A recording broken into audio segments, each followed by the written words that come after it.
Okay, so when you're reading the cash secured put information, I just wanted to explain what everything means. So, first of all, we have the share price. $7.14 per share is the current price of this stock, Aurora Cannabis. Um, and so we sold a cash secured put, which means that if the stock goes down to a certain price, then we will purchase it. In this case, my strike price is $4. So if Aurora Cannabis goes down to $4, then I will purchase it.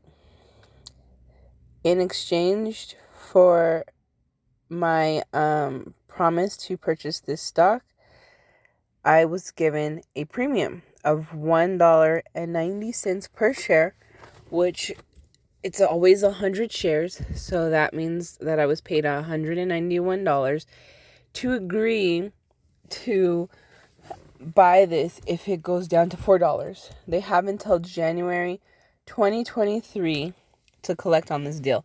So that's like basically like having insurance. If at any time it goes to $4 or lower before January 2020, then I have to buy it. Now, you'll see the -1 contracts. That's because you sold a contract. And then the break-even price of $2.09. Now, the reason that's the break-even price is because if this stock actually goes down to $4 from the $7.14 current share price, then I will have to buy it, which would cost me $400. But because I received almost $200, it would basically be like I got the stock's half price, right? Because I had to pay $400 for 100 shares at $4 a piece, but I received a $200 credit. So that's what this break-even price means. As long as the stock stays above $2.09 per share, you're still making money. You're still in the positive. So even on Robinhood, it would look like your account value went down because as the stock approaches the strike price of $4, Robinhood takes down money in your account. And the reason for this is you have $400 of collateral set aside in case you have to buy this. And so as it gets closer to you having to buy it, that reflects in your account. And the reason is because of the market value of the contract. So I was given $191 for this contract. Right now, the contract is only worth $174.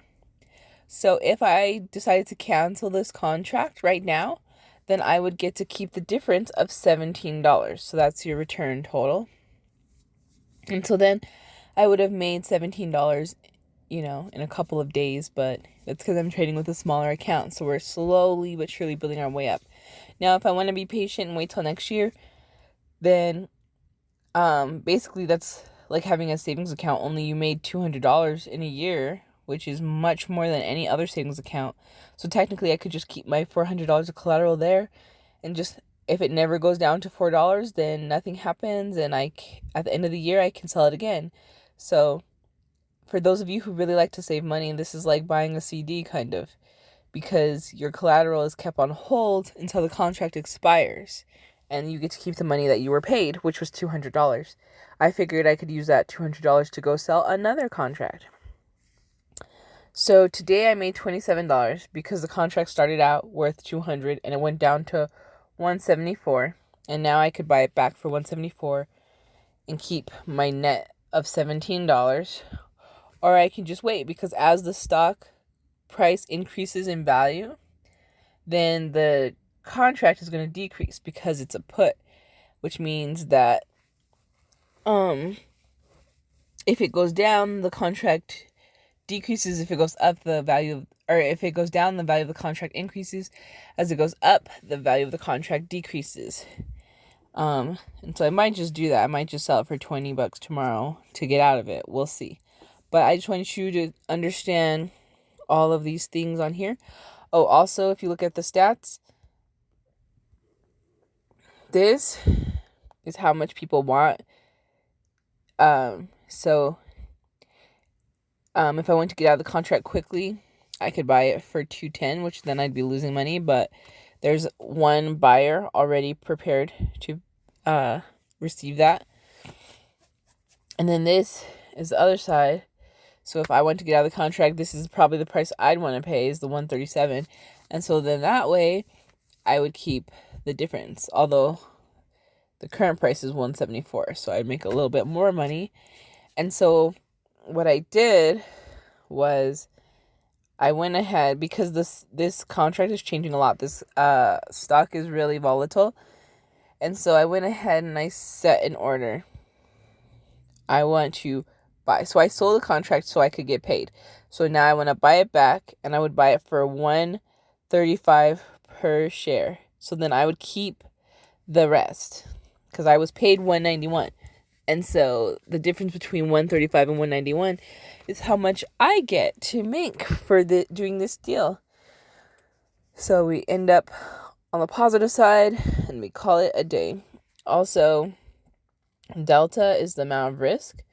So the delta at 12 indicates that if I don't do anything, I'm most likely going to win this trade. And so I get to keep, at the end, on the expiration date, if it hasn't gone down to $4, I get to keep my money, all of my money. And there's like a 12% chance, according to Delta, for it to go to $4. And then theta is the amount that's lost per day. So in this case, it's not even a penny. But every day theta goes down, that's money that you get as the contract seller, because we sold the contract to get paid $191. Hopefully that makes sense. This is Robinhood. If you like this video, please subscribe and hit the like button, or share it with people if you think that somebody else might be interested in it. And if it doesn't make sense, please ask questions, because I'm trying to make it as basic as possible so anyone can understand what's happening, what's going on. Alrighty.